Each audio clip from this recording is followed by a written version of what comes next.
Video में हम देखेंगे कि फिश टैंक क्लीनिंग के कौन से थंब रूल्स है और छोटा फिश टैंक क्लीन करने के टाइम क्या क्या याद रखना जरूरी है, कौन सी चीजें करनी चाहिए और कौन सी चीजें नहीं करनी चाहिए। फर्स्ट थंब रूल है कि पानी जो हमें चेंज करना है, जितना क्वांटिटी का पानी हमें निकालना है, हमारे पास उतना क्वांटिटी का मैच्योर किया हुआ मतलब पुराना पानी होना चाहिए। ये टैंक मेरा छोटा है तो इसका मैं आधा पानी निकालता हूँ तो 5 लीटर निकलता है। उसके लिए मैंने 5 लीटर का पानी स्टोर करके रखा है। जो ओल्ड वाटर है वो वाटर डालने से, वाटर चेंज के टाइम पे डालने से वो फिशेस को शॉक नहीं लगता। फिश टैंक छोटा हो या बड़ा हो, फिश टैंक को कभी जगह से उठा के साफ नहीं करना होता। फिश टैंक कांच की चीज है तो कांच को हम उठाएंगे और किधर लेके जाएंगे, बाथरूम में लेके जाएंगे, क्लीन करेंगे तो उसको कॉर्नर पे लग के ग्लास उड़ सकती है या फिश टैंक फूट सकता है।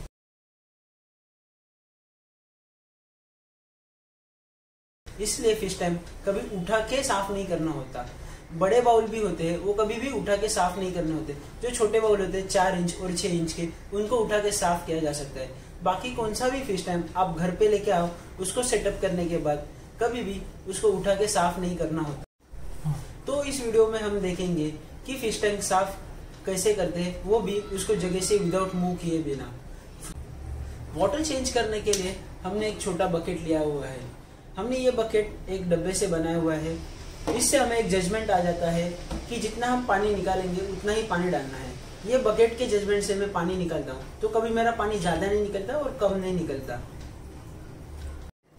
हम फिश टैंक क्लीन करते हैं, हम ओल्ड वाटर भी अगर यूज कर रहे हैं तो भी हमें वाटर में एंटी क्लोरीन डालना पड़ेगा। मैं हाइपो यूज करता हूँ। तो पहले फिश टैंक क्लीन करने के पहले आपको ये चेक करना जरूरी है कि घर में एंटी क्लोरीन है या नहीं है, या आपके पास हाइपो खत्म हुआ है या नहीं हुआ है। अगर आपके पास हाइपो खत्म हुआ है और आप ओल्ड वाटर यूज कर रहे हो तो आप उसमें रॉक सॉल्ट, जाड़ा नमक डाल के भी उसको मैनेज कर सकते हो, बट ये रिकमेंडेड नहीं है। आपको अगर ऐसा इंसिडेंट हो गया कि आपने रॉक सॉल्ट डाला, ओल्ड वाटर यूज कर लिया, तो भी आप मार्केट से जाके एंटी क्लोरीन या हाइपो लेके आके उसको बाद में टैंक में डाल दीजिए। कभी कभी ऐसे हो जाता है कि हम बिजी होते हैं और वीकेंड पे पानी चेंज करना जरूरी हो जाता है, तो उस टाइम पे हमारे पास हाइपो या एंटी क्लोरीन खत्म हुआ होता है और वाटर चेंज कर देने के बाद याद आता है अभी कुछ नहीं है।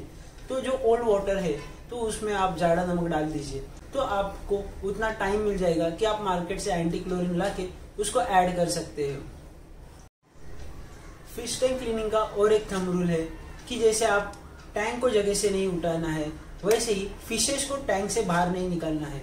बहुत से लोग क्या करते हैं, जो फर्स्ट गलती कर देते हैं टैंक को जगह से उठा लेते हैं। उसी गलती में और एक गलती होती है कि अगर टैंक को उठाना है तो मछलियों को बाहर निकालना पड़ेगा। वो मछलियों को निकाल के बकेट में डाल देते हैं, उससे मछलियों को तकलीफ होती है। मछली एक बार टैंक में सेट होने के बाद उसको कभी भी नेट नहीं लगाना चाहिए। नेट लगाने से, नेट रगड़ खाने से मछलियों के बॉडी पे स्क्रैचेज आते हैं और जो न्यू वाटर होता है वो कभी कभी फंगस से भरा हुआ हो सकता है या उसमें मछली सेट नहीं होती, उसके वजह से मछली सिक गिर जाती है। तो मछलियों को टैंक से बाहर नहीं निकालना है, हमें मछलियों को अंदर रख के ही, टैंक जगह पे रख के ही टैंक को क्लीन करना है। टैंक की ग्लास अपने को छोटे ब्रश से लेके क्लीन करनी है, या ऐसा कोई जुगाड़ बना लीजिए जैसे स्केल को आगे स्क्रैपर लगा दिया, रबर से लेके स्क्रैपर लगा दिया, उससे हमने टैंक की ग्लास क्लीन कर ली। क्योंकि छोटे टैंक में हाथ डालोगे तो पानी ज्यादा बाहर आ जाएगा, मछलियां डर जाएंगी, वो एक दूसरे से रगड़ खाएंगी, उससे मछली को हार्म हो सकता है। उससे अच्छा ब्रश यूज कर लीजिए। ये ब्रश की हाइट भी ये टैंक के इतनी है और ये स्क्रैपर भी टैंक से ज्यादा ही बड़ा है।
वाटर चेंज करने के लिए साइफनिंग पाइप टैंक के साइज़ के हिसाब से चाहिए।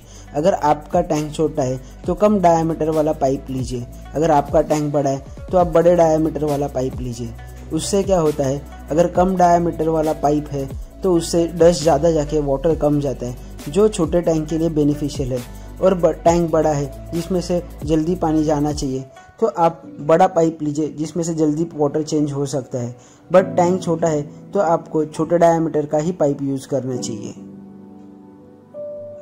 अगर आप आपके फिश टैंक में sand as a substrate use कर रहे हैं और अगर आपका फिश टैंक प्लांटेड का है तो मैंने जिस तरीके से वाटर भरा है उस तरीके से आप वाटर टैंक में भर सकते हैं, जिसमें आपको फिश की आने वाली थैली यूज़ करनी है, जिससे आपके सबस्ट्रेट में खड्डा नहीं होगा या आपका पूरा सबस्ट्रेट या सेटअप ऊपर से नीचे नहीं होगा। मैं इधर वाटर रिफिल करने के लिए 3 से 4 दिन पुराना वाटर यूज़ कर रहा हूँ, जिसको वाटर एजिंग और वाटर मैचुरेशन कहते हैं। लेकिन एज ए सेफ्टी साइड के लिए मैं एक हाइपो का स्टोन डाल रहा हूँ जो 1 फीट टैंक के लिए इनफ है।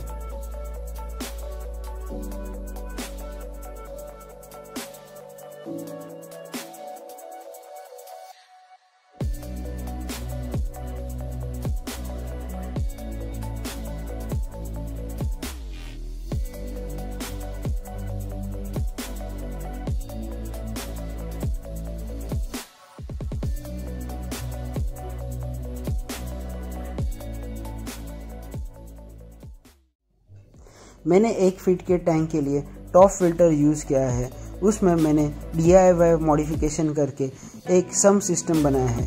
उसमें आउटलेट के साइड पे एक नोजल है जिससे वाटर की 1 इंच से 2 इंच तक हाइट बढ़ जाती है और जितने भी स्पंज रखे हैं वो स्पंज सब वाटर में सिमर्स रहते हैं। स्पंज वाटर में सिमर्स होने का फ़ायदा है कि स्पंज बायोलॉजिकल मीडिया का काम करता है और बेनिफिशियल बैक्टीरिया उसमें बना रहता है। और ये स्पंज मैं सेम टैंक वाटर में क्लीन कर रहा हूँ तो वो स्पंज में का बेनिफिशियल बैक्टीरिया भी ख़राब नहीं होगा और जो वाटर चेंज किया है उसके वजह से वाटर पैरामीटर चेंज नहीं होंगे।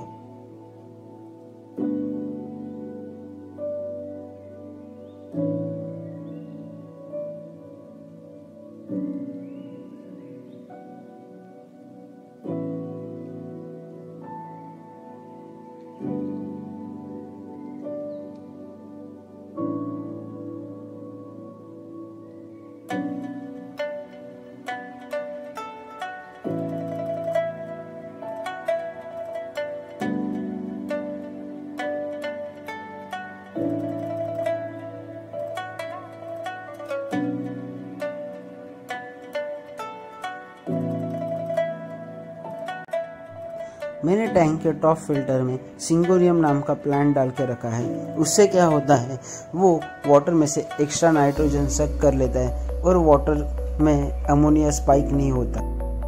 टैंक साइज छोटे होने के बावजूद भी प्लांट डालने से वाटर केमिस्ट्री बनी रहती है और ये मेरे को 1 वीक तक वाटर चेंज करने की ज़रूरत नहीं पड़ती। अगर ये वीडियो आपको पसंद आया होगा तो आप इस वीडियो को लाइक, शेयर और सब्सक्राइब ज़रूर कीजिए और कमेंट सेक्शन में आपको नेक्स्ट वीडियो कौन सा देखना है उस बारे में ज़रूर बताइए।